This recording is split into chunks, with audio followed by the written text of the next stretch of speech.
હાલોલમાં નશામાં ધૂત યુવકોનો આતંક. હાઈવે હોટલમાં તોડફોડ અને લૂંટની ઘટના સીસીટીવીમાં કેદ.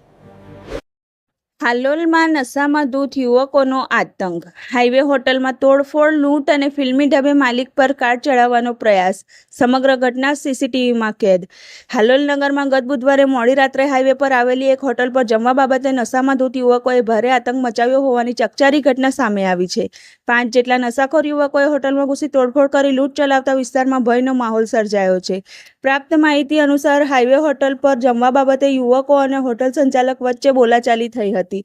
જે બાદ ઉશ્કેરાયેલા 5 જેટલા યુવાનોએ હોટલમાં મૂકેલા ટેબલો અને ખુરશીઓની તોડફોડ કરવાનું શરૂ કર્યું હતું. તોફાની યુવકોએ હોટલની બહાર ઊભી રાખેલી લારીને પણ ઊંધી પાડી દીધી હતી. આટલેથી ન અટકતા યુવકોએ દુકાનના ગલ્લામાંથી રોકડ રકમ અને લેપટોપની લૂંટ ચલાવી હતી. ઘટના અંગે હોટલ માલિકે જણાવ્યા અનુસાર તોડફોડ કર્યા બાદ આ યુવકો તેમની સ્કોર્પિયો ગાડી લાવ્યા હતા અને ફિલ્મી ઢબે હોટલ સંચાલક પર ગાડી ચડાવી જાનથી મારી નાખવાનો પ્રયાસ કર્યો હતો.